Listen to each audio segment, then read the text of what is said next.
Evie, and good morning and welcome to the third Maplewood Area Business Council meeting of 2020.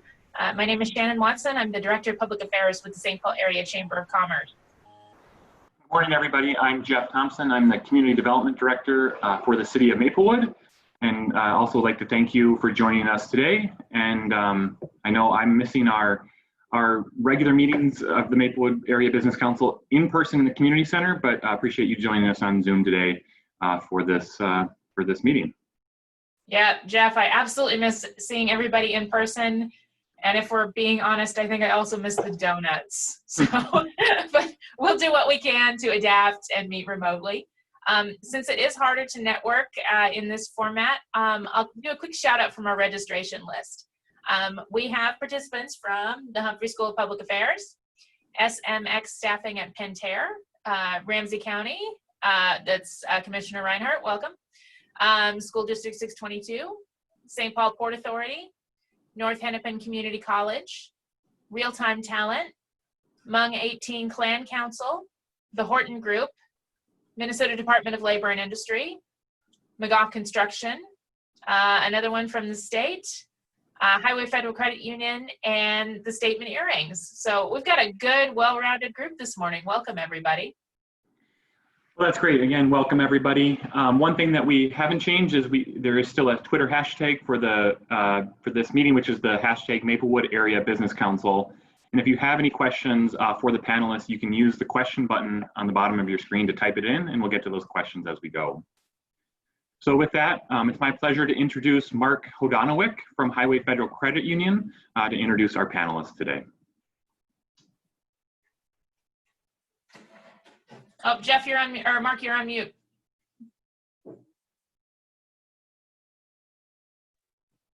I do that every meeting. What's wrong with me?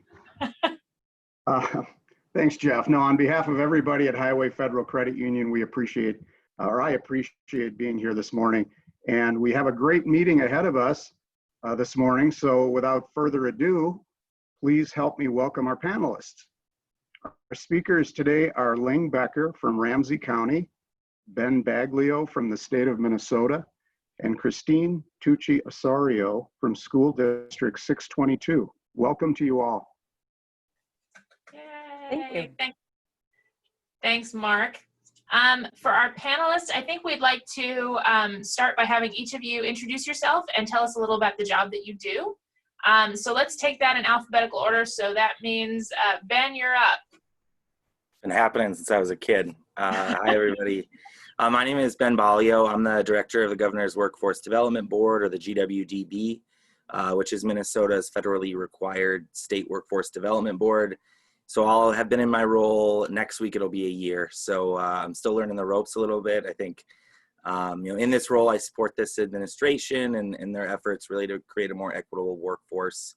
So that way more folks have access to a career pathway and a family sustaining income. And that really lines up with the goals of the board that I work for too. And so a lot of what I do is acting on behalf of the GWDB when it comes to some of the oversight and advisory roles that the board plays going into our state's 4-year state workforce plan through WIOA. And just focusing a lot on strategic elements and also compliance pieces related to that. I work a lot with local workforce development boards across the state, and more broadly too, I work closely with DEED Deputy Commissioner Hamza Warfa, who leads the Workforce Development Division at DEED, and other leaders in the Workforce Development Division over at DEED. We try to find ways to strengthen and promote cross-agency, cross-sector partnerships, which I think we all know are really impactful workforce development efforts. So thanks. Awesome, thanks, Ben. Ling? Yeah, good morning, everyone. So I'm the workforce director for Ramsey County.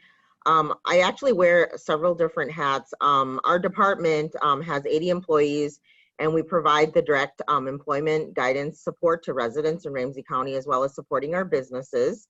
In addition, we have a joint powers agreement with the City of St. Paul around workforce services. So technically, I'm the workforce director for the City of St. Paul as well. In addition, I'm also the executive director of the Ramsey County Workforce Innovation Board, which Shannon's a member of. And it is actually a board that governs and oversees a lot of the work that we do in collaboration with our Ramsey County Board of Commissioners and the City of St. Paul. And so the way the workforce funding federally kind of works as it comes into our state system is that our state is split into 16 workforce development areas. Ramsey County, including the City of St. Paul, is one of those areas. And so a lot of that workforce funding, when you hear about programs like dislocated worker or adult programs or youth programs, a lot of that money comes through the federal government via the work of the Department of Employment and Economic Development to us into those 16 areas, which we're one of. So thank you. Cool. Christine? Hi there, my name is Christine Tucciosorio. It's perfectly fine to say Christine Osorio. It is a little easier sometimes. So I'm the superintendent for District 622, which is North St. Paul, Maplewood, Oakdale. It also includes a chunk of Southern Woodbury, also Lion Fall, a tiny bit of Pine Springs and Lake Elmo. So we're a little bit more than just those 3 core cities, but that's why we usually go by just 622. So our school district is a district of about just under 11,000 students. We've got our 9 traditional elementaries, 3 middles, 2 high schools, but a huge community education program. We're one of the largest early childhood providers in the state, and adult basic education as well. We're actually the largest GED testing place in the state of Minnesota as well. So lots of different kinds of programming going on. This is going to be my 6th year here in District 622. Prior to that, I was in St. Paul schools for 19 years, where I was in lots of roles. I was a principal, I was an assistant superintendent, chief academic officer. So, you know, just kind of lots of different hats I've worn over the years, and just really proud to be here today. Awesome. Thank you, Christine. So let's start. I've got some questions here. And as Jeff mentioned, if the audience has questions for our panel, you can put those in the chat and we'll get to those. So the first question would be, how does your organization participate in what we broadly call workforce? Let's start with Ling on this one. Oh, you're on mute. There you go. So I think I alluded to that a little bit in our in my introduction, but you know, we participate in workforce by supporting residents and businesses. We fund several public workforce programs which serve their eligibility base for residents. They focus on veterans, on people who have barriers, people who are underemployed or unemployed. And so we provide those services. We also operate workforce centers in collaboration with community partners where residents can come in and receive services. We support businesses in the sense that we provide employers of the day opportunities in those workforce centers. We also host job fairs in a typical setting. In the COVID world, we've been doing more virtual events for employers. In addition, we also provide the employment guidance services for those Ramsey County residents who are on public assistance in our community as well. So those are some of the ways that we support workforce in our community. Awesome. And Ben, you mentioned that your office is federally mandated. Can you tell us about that a little bit? Yeah, so under the Workforce Innovation Opportunity Act, WIOA, so that's the primary federal legislation that guides workforce development. The Governor's Workforce Development Board, or GWDB, that's our state's workforce development board, and so every state's required to have a state workforce development board under WIOA. And so we, you know, the board serves as an advisory board in a lot of ways, and, you know, helps develop strategies and goals. And, you know, we work a lot with our partners, whether they're different teams at DEED or our local level partners like Ling Becker and her board, or our community college partners, and just different community-based organizations that are involved in the system. And so we do that advisory work, but we also, you know, are required to do a lot of the compliance pieces with the WIOA state plan, so the Workforce Innovation Opportunity Act. So every 4 years, our state has to develop and submit for approval a 4-year state plan to the U.S. Department of Labor that really goes over what's our strategy as a state in workforce development and how are we going to use those federal programs to meet our goals. And so, you know, we develop that through extensive outreach and discussions with stakeholders and input, from the local level and the state level. And so every, 4 years, that's required. And we actually just got ours approved for Minnesota. So this is the second 4-year state plan that Minnesota's submitted and approved since WIOA passed. And so, every 2 years we're required to update that. And then we also provide a report to the legislature as well, just providing recommendations on improvements to the workforce development system. And then we also do provide advice to the governor's office as well on the workforce development system and those pieces, especially those interagency pieces that he needs to be informed on. Excellent.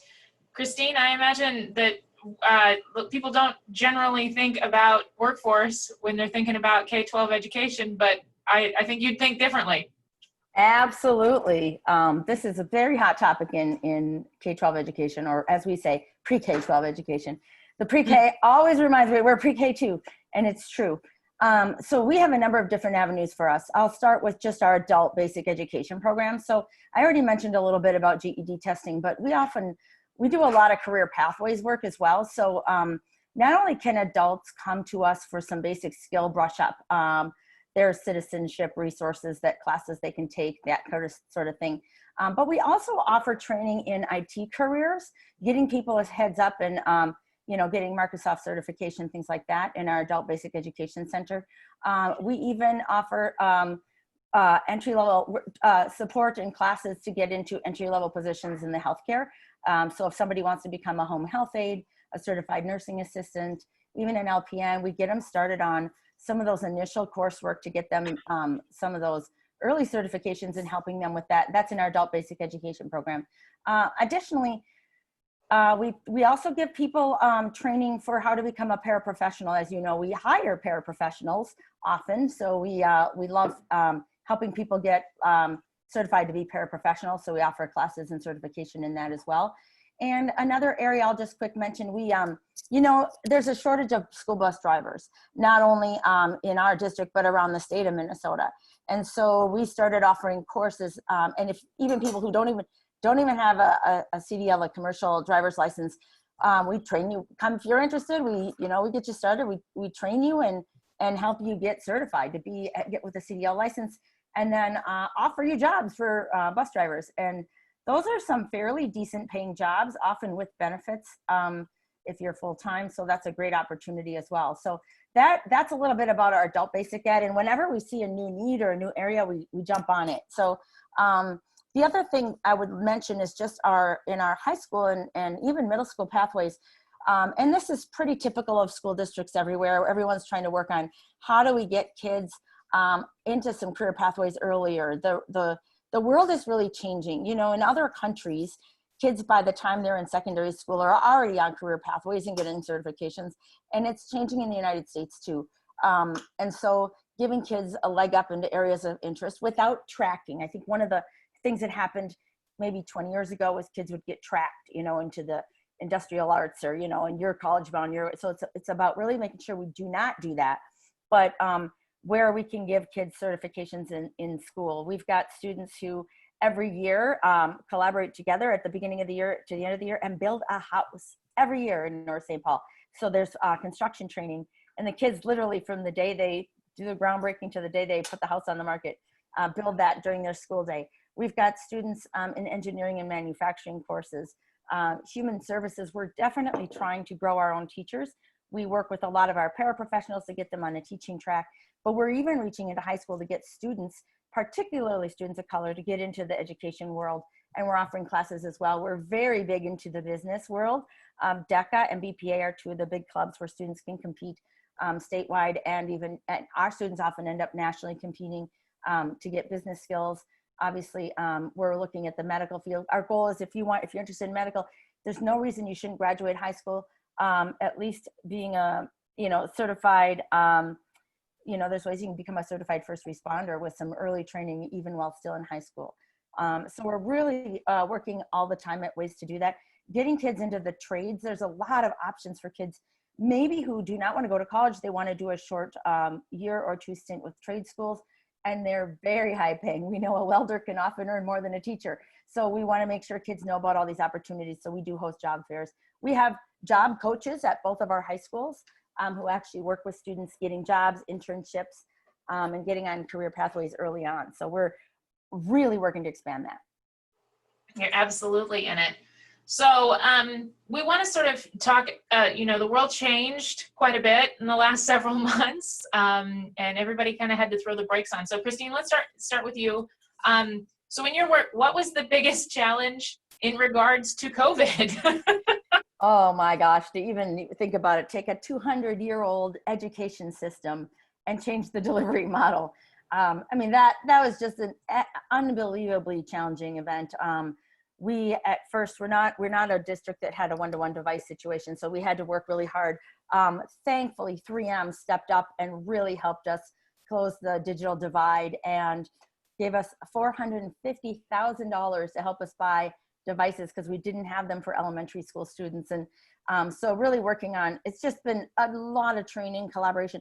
We were already on our path to trying to build an online high school anyway. That was something we started working on a little over a year ago, and now offer a number of courses online. We knew that before COVID, we already had over 200 district resident students who were attending online charter schools in the state of Minnesota.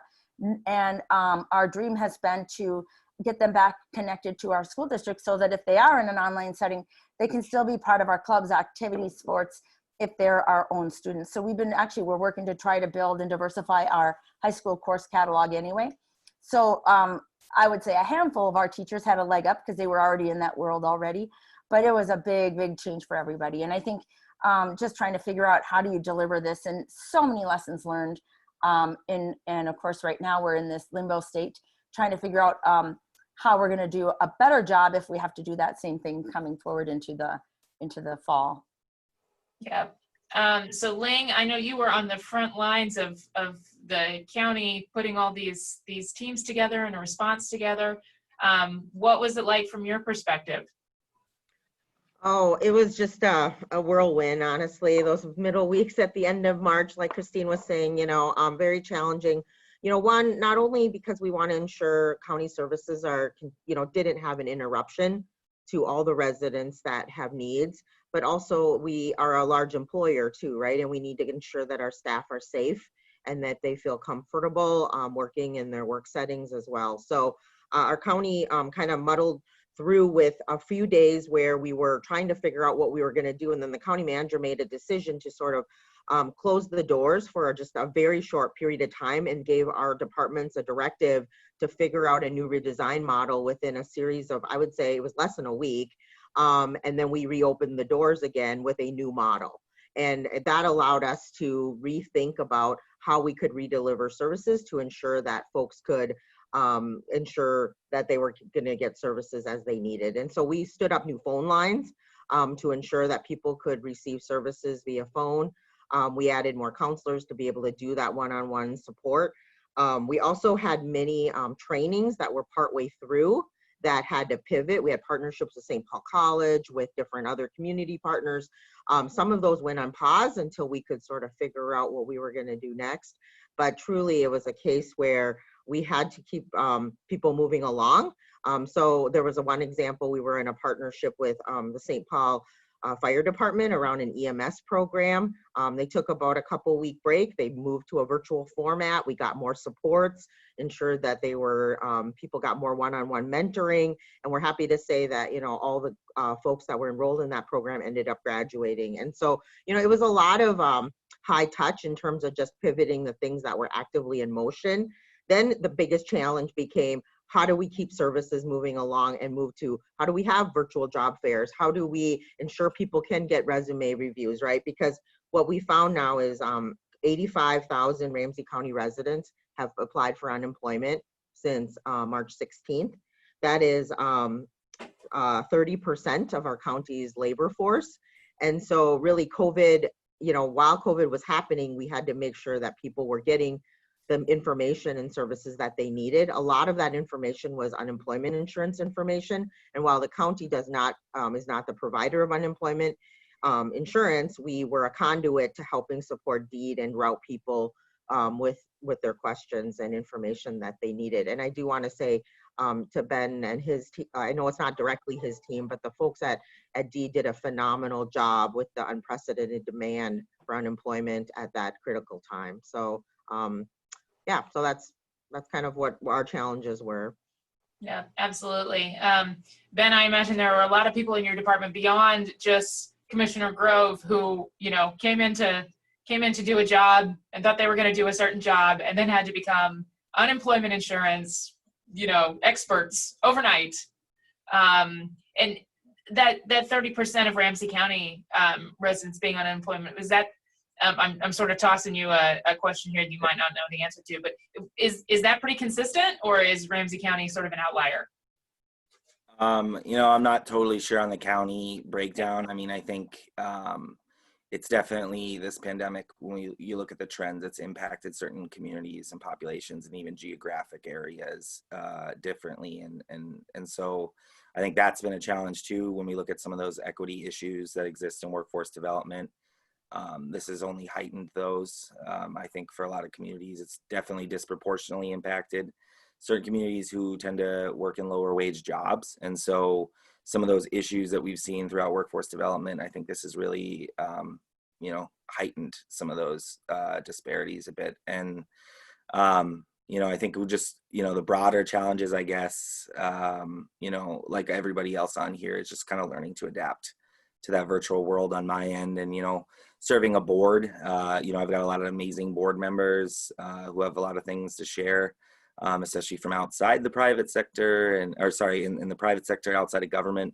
And so I'm really thankful that we weren't trying to write, develop, and pull together our state plan virtually. So there's that, I guess, which kind of leads into, I guess, the broader challenges. And, you know, we just submitted a 4-year state plan for all of our federally funded workforce development programs, which the U.S. Department of Labor approved. That's over 500 pages long, but there's zero mention of COVID-19. And so I think that's fairly telling in itself, because, you know, that means there's a lot of impacts on our workforce and our workforce development system that really remain to be seen. And, you know, unfortunately, there's not a whole lot of answers, you know, coming from our federal partners either, as far as, you know, what we need to do and how we can best prepare to overcome some of these impacts. And so when it comes to those broader goals and strategies and, you know, how do we adapt during this pandemic and in the aftermath, I think there's just really a lot of unanswered questions out there.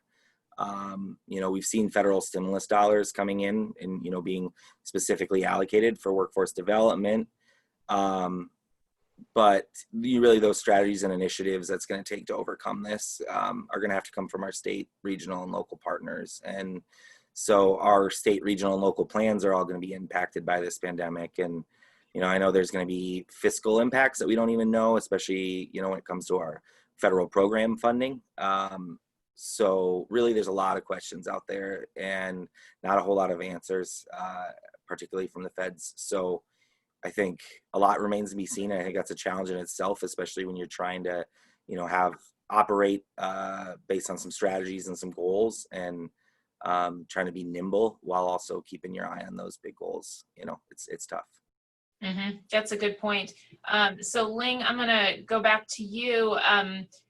I know that your universe has adopted a whole bunch of new things. You mentioned the virtual job fairs and trying to deliver those services. What else new have you adopted to try to tackle these challenges? Yeah, so you know, a lot of things, and I do want to call out especially that, you know, as we're looking at what we need to pivot on, it is really focused on trying to figure out who is most impacted by COVID-19, right? And so we're starting to gather those statistics, and we're going to be bringing some of this information to the county board next week. But really, it's impacting the younger people in Ramsey County disproportionately. Probably not a surprise when you think about the industries, right, that are most impacted by COVID, by shutting their doors or having large layoffs and furloughs around restaurant or hospitality. But we are seeing disproportionate impacts around age, around education, people with less than a high school education or a 2-year degree are disproportionately impacted significantly in Ramsey County. And then also our Blacks, Indigenous, and people of color, as Ben was alluded, not only are they at a higher risk of COVID due to the types of work that they do, but also around the layoff situation as the types of businesses that close too. And so it is really challenging. And so to get back to your point, our county board, our county was one of the only 2 counties in the state of Minnesota to receive federal CARES dollars directly out of the Federal CARES Act. Our county board decided to designate a portion of those funds, $15 million, to workforce programming. And so in the next month here, people are going to see in Ramsey County that we're going to be deploying those dollars pretty actively. At the end of the month, the $600, what we call the top off that people get from the federal pandemic unemployment insurance, people have been able to get an extra $600 a week, as a part of their unemployment benefits. Those are going to end here at the end of July.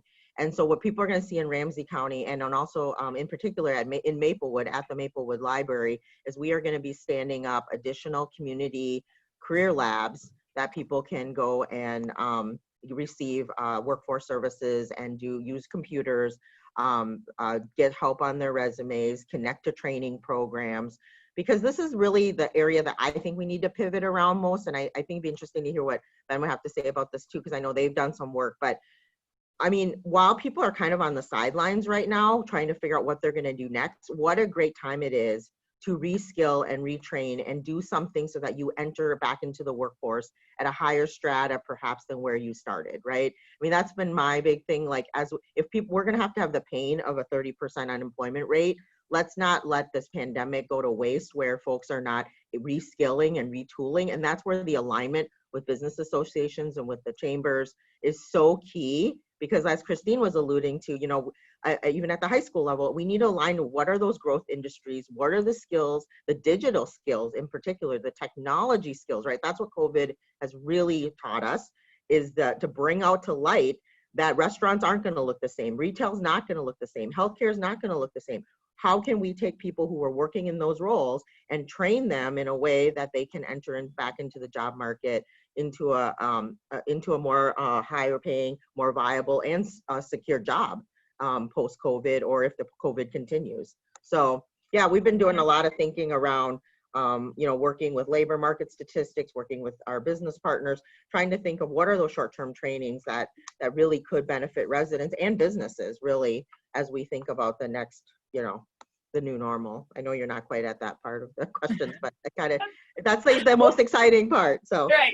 Well, that's actually a good segue.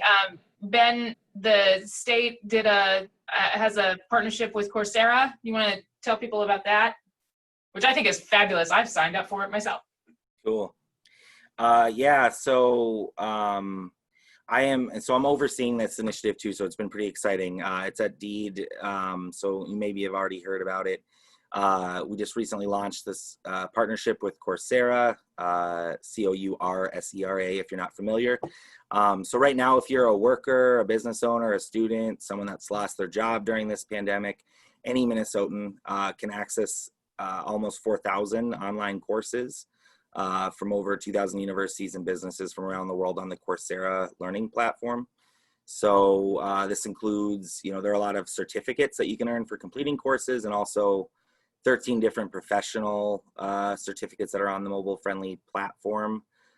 So we've also curated a series of courses that I think might be helpful to small business owners, especially those who do a lot of their own digital marketing or accounting work. And so there's a lot on there that I think might be helpful for those folks. And, you know, a lot of people are accessing Coursera through this initiative and learning on their own, but our hope here too is also to really create a value add to those existing workforce programs as well, and allowing this to be a tool for our partners. And so one thing we're seeing is that career counselors and other staff from a number of programs across the state, whether they're youth or adult programs, are really seeing that this is kind of another tool in their toolkit that they can use to coach people through online learning on the platform. And, you know, we didn't want this to be another tool that only certain folks can access. So I do want to throw it out there. You know, it's mobile friendly. So there's an app if folks want to use it on a smartphone or tablet, and you can download courses when you're online and access them when you're offline. And so I think there's a number of ways that folks can hopefully access this and get some value out of it. Yeah. Awesome. Thanks, Ben. So Christine, you already started being a digital education delivery service through the school district. What else is new that you had to adopt? Well, I think, as you know, a huge part of the governor's order included food distribution. So feeding any resident of our school district ages 18 and under, regardless of income. And so what ended up happening is we were putting out 25, 30,000 meals a week, just incredible amount of food. And so we were also trying to make it really accessible, understanding that not everybody could get in their car and come to us. So we set up about 22 drop spots around our school district. So that was a huge production.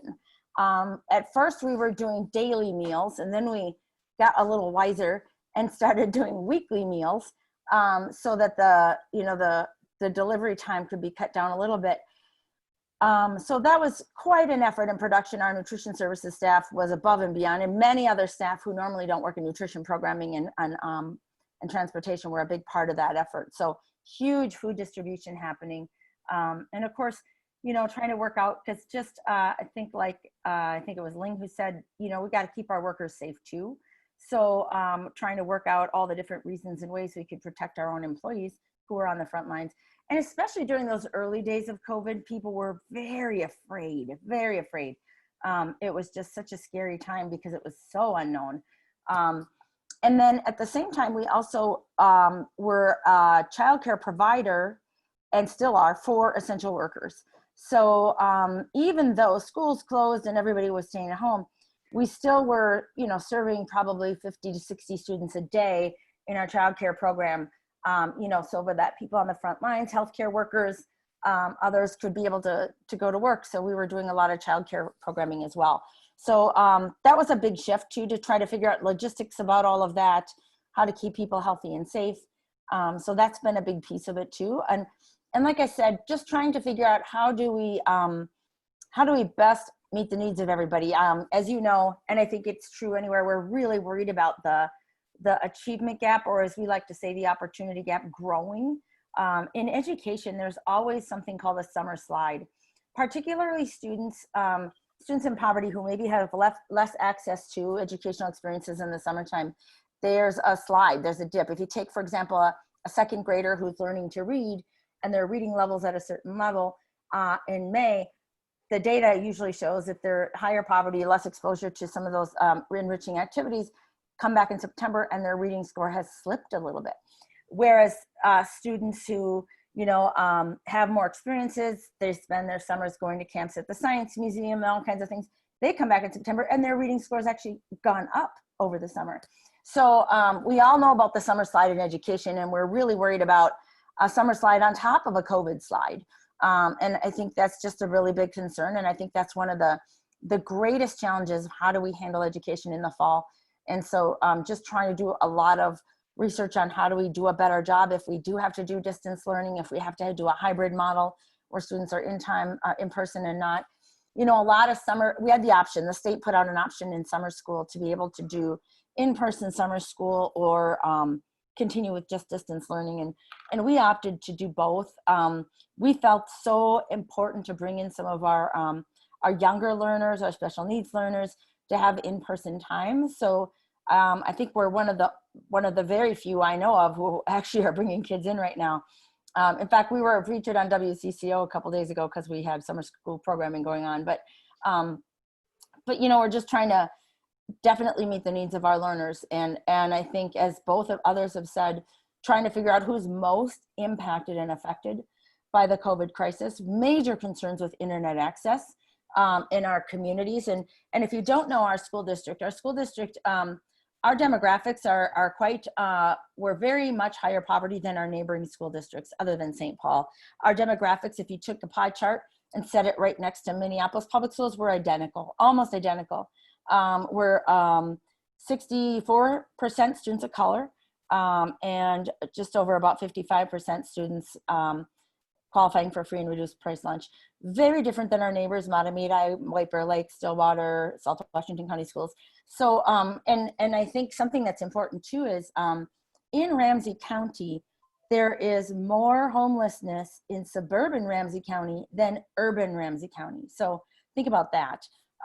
Lots of needs in our first ring suburb. And so just trying to figure out how we do that. Like I said, internet access was huge. We did a lot of mobile hotspots we invested in, but you put 3, 4, 5 family members on a mobile hotspot, it really slows down because it's cellular based. So now we're looking right now is how can we do a better job of just getting people access to broadband? So if we can subsidize broadband connections, that we believe is going to be a much better way to go than trying to put a whole family on a mobile hotspot. So lots of different things. I could talk for hours about the things we're working on, but again, just trying to figure out who's most affected and at risk with this COVID crisis. Right. I was talking to a friend of mine who is a teacher, and she said that, it's pretty regular to ask, kids, do you have access to a computer? And the question that we have had to pivot to is, do you have access to a computer that you can use all the time? Or are you sharing with mom, dad, siblings, whoever else? Because that has really changed with a lot of people working from home. Okay, that's fine. We have a computer for 3 or 4 or 7 people. That has definitely changed it. So those are some of the things, like I want to sort of pivot the discussion, like what's working and what still needs to be figured out. Christine, you already touched on some of those things. Ling, where's the county at with that area?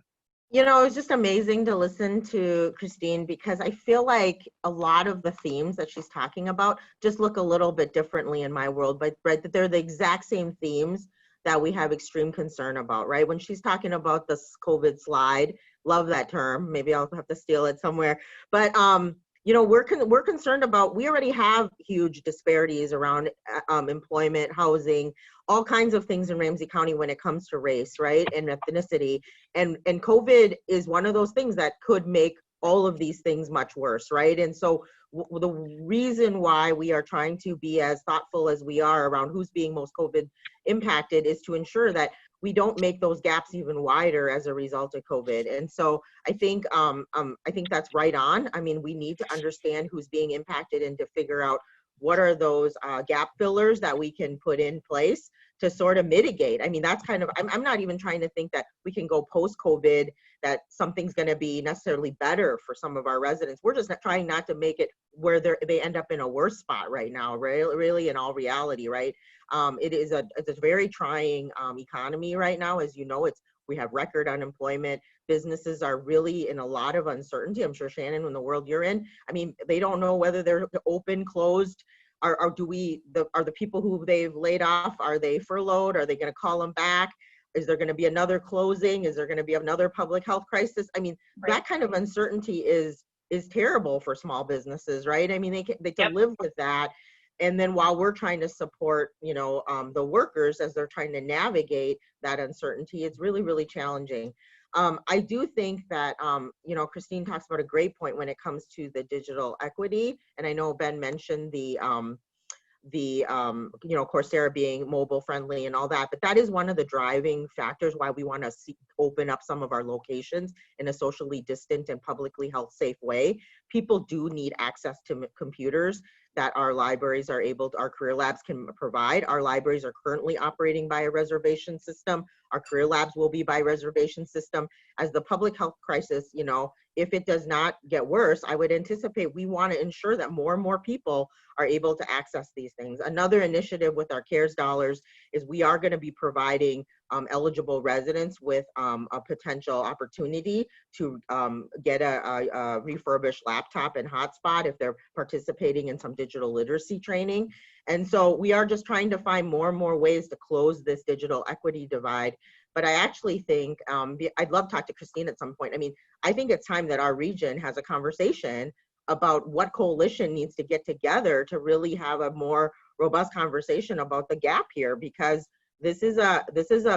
COVID has really driven this issue out into the limelight, right? I mean, I think a lot of people who work in these spaces might have always knew there's a digital equity problem, but this has just been magnified, right? And so the time is right to have these conversations, I think. And I think, who are the right people to get around a table to coalesce around philanthropy, businesses, school districts, governments. I mean, this is not no one's gonna be able to solve this problem without everyone. And so I would love to have more conversations, as I see, in our community, to be able to lead some of those conversations. Yeah, so I think it's just fascinating to me how, even at the pre-K to 12 level, it just mirrors a lot of the things that we're working on, from unemployment and job seeker level, and wanting to support. And then there's the flip side. We're still trying to support our businesses that need essential workers. For every one job that has been lost, there are a few jobs that are being, I think the statistic is for every 8 jobs that have been lost, maybe like 2 or 3 new ones have been created. They're just in different spots, right? And so we need to be able to ensure those businesses are able to get the workers that they need right now, while we're trying to pivot for a new economy, whatever that is going to look like. I've seen statistics from our labor market friends this is just fascinating to me, but if you look at pre-COVID, if they were doing 5-year projections of the types of jobs that we have just way too many workers kind of projected to be in, and the types of jobs where we're going to have shortages, it's basically COVID just brought that to light. It was a 5-year projection. COVID just brought that to reality overnight, basically. The jobs that are going to be, we don't have a high demand for in the future, are those front end jobs, because technology, automation, AI, shopping patterns, all those things, we're going to eliminate a lot of those jobs or reduce them anyway. It's just we've accelerated it, like, to a degree that as governments and as as systems, like, how do we pivot that quickly, right? I mean, you look at a 5-year projection and you start thinking, okay, how do we write a 4-year plan, to start to move in those ways? Well, that 4-year plan all of a sudden is now my 6-month plan, right? And so these are really challenging times to manage kind of how we can meet the needs of our workers and our businesses. Yep. Ben, if I could add just one quick thought too, I just want to say, sometimes you hear, just back to what Ling was saying about this digital divide, a lot of times you'll hear at the legislature, there's a lot of conversation about outstate Minnesota, greater Minnesota, needing broadband internet connections and really fighting to make sure that happens. And yet here in the metro area, we have broadband internet, and there's so many people not connected to it. And I think that we just need to continue to bring awareness. And it's like we don't even have to build the infrastructure, because I mean, as far as the fiber optics go, it exists. We just have to figure out how to help get people into that. And if it means subsidizing it, my goodness, what a value added to get people connected to that. So just had to echo that point too. Yeah, and Shannon, before you switch to Ben, I do want to just say one more thing. I think it's easy for a lot of times for people to say, well, everyone has a phone. Like, what's the big deal, right? But we know that phone literacy is not the same thing as computer, digital, or workforce literacy. Like, think about, like, our county's gone to all Zoom interviews. I'm sure most organizations have. We've worked with many of our residents who said, I canceled that. I can't do that. I don't know how to do that, right? We have to, I mean, these are new skills that people need to operate in a new economy. Just because you know how to use some apps on your phone and and do that does not mean you know how to work on a computer and job search or do a lot of the skills that your employer is going to need. So I tend to hear a lot of times people say, well, everyone has phones. What's the digital divide? What's the big deal? And it is still a very, very big divide. Yep, absolutely. So Ben, Ling had mentioned, a 4-year plan, and you had mentioned earlier that you're, nowhere in your document did it say anything about COVID. So I imagine there's a lot of reimagining at the state and trying to figure out what questions need to be answered. Yeah, and so, like Ling said, whether it's state folks, local area folks, a lot of those systemic problems that make, getting onto a career pathway or getting that, family sustaining income difficult, especially for people of color and indigenous people in this state. But those systemic issues didn't just pop up during this pandemic. They really have, I think, just maybe the situation has become more dire for some. And so I think, what really still needs to be figured out is what, state strategies or other strategies can we as a workforce system deploy to go after some of these. And there are, you know, best practices and good strategies out there, but I think as a state, I think we have a lot left to figure out. How do we do that? You know, and I think it's supporting those existing workforce development programs that are out there, but also finding ways to be innovative and, you know, new opportunities for people to learn in different ways. You know, this is, it seems like, you know, we all knew that as far as a lot of job training stuff, we were like, you know, inching towards that digital space where more and more was going there. But, you know, it really has, someone hit the fast forward button during this pandemic too, I think. And so we really need to just kind of figure out what online stuff, you know, can supplement that existing in-person stuff, and how do we do that doesn't, you know, prevent everyone from being able to access these programs, whether it's, you know, geographic barriers or systemic racial barriers that exist. And so I guess a lot remains to be seen. I do hope that some of those questions we might be able to answer through some of the information that we're able to take away from this Coursera initiative, just really about like who's able to access an online learning platform like that, and who does it help the most, and what does it supplement and what doesn't it do. And so I'm hoping that we get some answers to that. I mean, so right now we've got about 4,000 Minnesotans, I think, that have signed up for a Coursera account, and about 2,200 that are signed up for at least one course right now. And so I think there's going to be some information from there that we can learn and figure out what can we do differently to make access, you know, make things more accessible in general, and to use technology as a benefit and not another barrier for some folks. That's a good point. So you all work for 3 different sort of levels of government, and I'm just going to toss this to whoever wants to start. What ways have you all identified as opportunities for the different levels of government to work together? Well, I'll just say that we've been connected with the Ramsey County COVID Task Force that has been really led by Commissioner Carter, and that's been really helpful just to kind of cross-reference on topics of homelessness and financial implications for COVID, and I think that's been a really good resource to collaborate together in that organization. So I know that's one way our team's been really connected to local government in a way a little broader than we typically have. We're very typically connected quite a bit to our city government, but not always in the same way with our county government. So that's been a really helpful shift in that. That was the, you know, the impetus behind that was COVID, so. Mm-hmm. Yeah, I would say that for us, it's at the county is probably staying more connected with our cities. Pre-COVID, like I think like maybe late February, I was out at the Maplewood City Council talking to them about some of our workforce initiatives. And while cities take a fairly robust role in business retention and expansion work and trying to work with their businesses on what they need, you know, a lot of, like I explained at the beginning, a lot of the workforce funding ends up sitting at the county level, right? And so the whole goal of connecting more with the cities is to ensure that those residents have good understanding of what types of resources are available to them.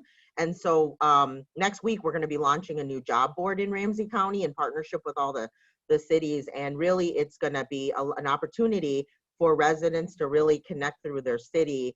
You know, cities have a great social media connection with their residents. I would think through COVID, that's probably only increased as people have wanted more information. If we have workforce programming, to me, the best person to help communicate that is people who are closest to the people that are impacted, right? So whether we're working with our communities of color and the organizations that they support and the people that they support, or our cities, them using their social media, their city newsletters, our commissioners kind of sending it out via their newsletters. I mean, you know, school districts, like I should talk to Christine, you know, like they probably have, you know, letters that go to families, right? I mean, how do we let as many people know that like there's funding to help you get retrained? There's opportunities for you to, like, that, you know, that your local library is, that you can make a reservation and get on a computer, you know, like not everyone's connected to the county government, right? And so we need to be leveraging all our partners to get the word out.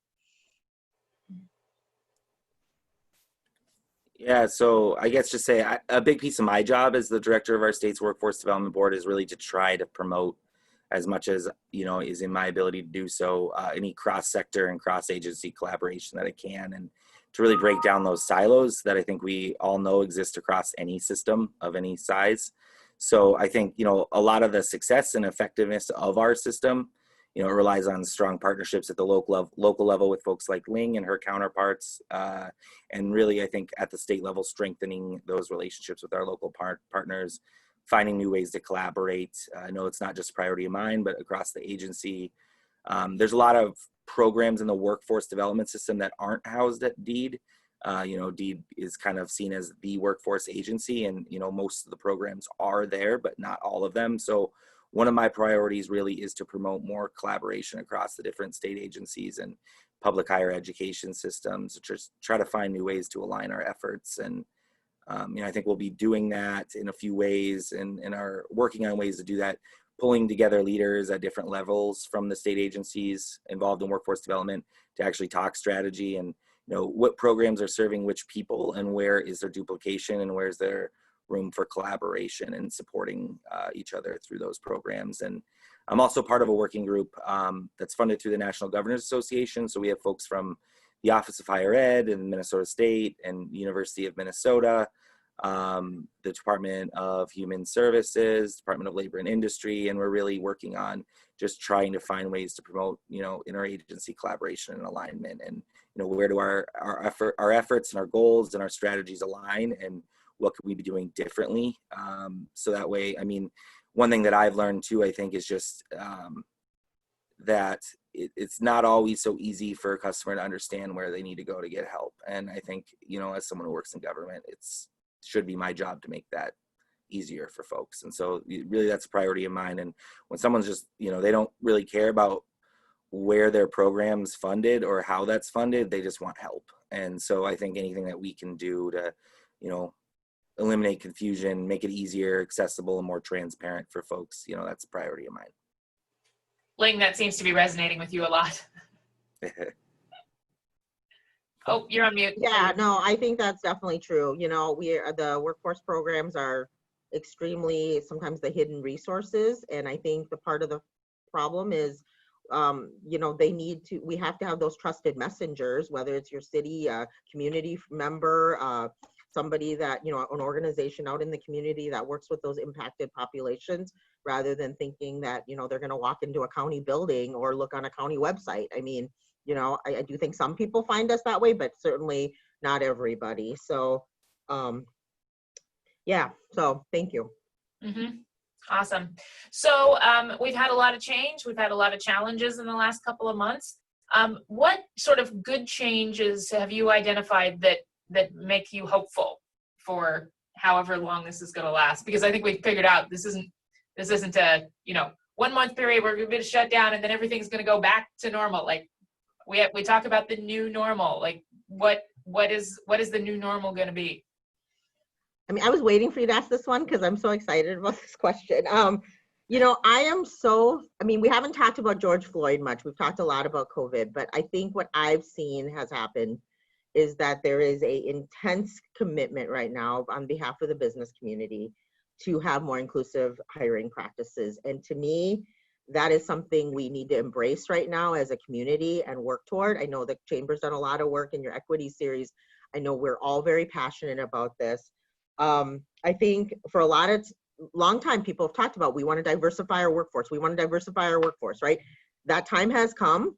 And those people that are going to help businesses diversify their workforce, from my perspective, a lot of them sit in our public workforce system. They're on public assistance. They might be the people who are like in the low and reduced lunch in Christine's system. They're people that they haven't been looked at as talent in the past. They have aspirations and dreams. They have talents. And I think for the first time, people are realizing that it is not the limitations of the people that have held them back. It has been systems that have held them back, and we are ready to tackle whatever that might be. And I hope that that is authentic and that we actually put real action behind some of these intentions. But I think, if not now, when? And I'll just kind of end with, I'm sure Christine and Ben will have something to say too. So I'll add on to that. Absolutely. I think there's a real energy in, I would imagine, most organizations to really go on and identify, tackle, and be looking for and taking eliminating anti-racist, or taking an anti-racist approach to how you organize your systems. One thing we've had conversations about is how do we make sure that stamina continues even when George Floyd is not in the news headline anymore. But I do think that I'm very optimistic because I've seen some things already that have really shown that this time's different. Something's really happening here. Lots of energy there. I'll say the other thing that, back to the original question, we have worked we've been really working to try to change and develop teacher skills. Teachers and all of our employees, not just teachers, because this is true for our paraprofessionals, bus drivers, and everybody else. But one of the interesting things is so many things we were trying to accomplish felt like we were just in slow motion, right? Because change is hard. And whammo, we've got all this tech skills that suddenly teachers have. They were forced to, and it was painful, but all of a sudden we have this whole ability to continually augment our personalization of instruction. I don't think public education will ever be the same. There is a demand for something different. This sit and get environment of seat time, measuring whether you're going to graduate or not, and all these kinds of things. There's a fundamental shift happening right now. And I think that you're going to start to see high schools look a lot more like community colleges and college campuses. We're going to start to see a lot of different kind of engagement, student leadership, student voice, because the world's going to demand it. And it's so exciting. And even the kind of work we're trying to do, in education, we get a little bit of time we can do our professional development with all of our employees. We have certain days in the calendar. Well, we're really building an online course catalog for our professional development. So that is a wonderful shift we're doing right now so that we can archive amazing programs. If we put together a cool course, it's no longer going to be just a one and done. It's going to be archived and people can save it and go back, or if you're a new employee, for onboarding. So there's a huge shift in that, which I think is amazing. And I think that truly, more than any event in history, this is going to change education. Our delivery model will forever be changed after this, in a good way. Mm-hmm. Yeah, so one thing I'd say that's been a good change that I've seen is just there really seems to be an increased focus on workforce development at both the state and federal levels. So you've seen, Congress, specifically mention workforce development, job training programs, and CARES Act funding, and then, seeing the state legislature pay particular attention to, dislocated worker programs and other programs. It's, workforce development has kind of been, in my opinion at least, kind of a long underfunded system, and really it's not unique to Minnesota either. And so, I've gone out to Washington, D.C. a number of times over the years, and in this job and in my last job, and to advocate, for more focus and funding for workforce development. And, Minnesota's long been represented by a good delegation that's been better than maybe many others when it comes to supporting workforce development, but never really has it seemed, across the board throughout Congress that there was more attention to workforce development. And I think we're seeing that here at the state legislature as well. So while the cause is awful, this pandemic and the impact it's had on our workforce, I think there is an increased focus from elected officials on workforce development, that if we can harness, we can, maybe really create some good change. And I'm excited to see, what Ling is doing in Ramsey County and others are doing around the state to take advantage of that. I think they're doing a lot of really cool, innovative stuff. That's awesome. Well, I actually hate to cut us off because we could have this conversation for another hour and it would still be interesting and awesome and inspiring. So I do want to thank our panelists, both for taking the time this morning to share with us, but also just for the work that you are doing every day. And I know, your jobs were never really 8 to 5, and they certainly aren't now, but y'all are killing it, and I appreciate that. And so thank you so much. Let us know what we can do to help and support your efforts, and hopefully we can take advantage of this new normal. Thanks for having us. Thanks. Absolutely. And we'd also just like to thank our sponsor, the Highway Federal Credit Union, for their support of the series as well. Yay! And then To our audience, we want to thank you for attending as well. Maplewood Area Business Council doesn't meet in August, so enjoy the rest of your summer. But plan on joining us in September. We're going to talk about public safety in Maplewood. So that registration will be open soon. We'll send around that link when it's ready. Jeff, Great. good to see you. Thanks so Good much. to see you. Thanks, Shannon. We'll see you on September 10th. And so thanks everyone for coming and have a great day. Awesome. Bye.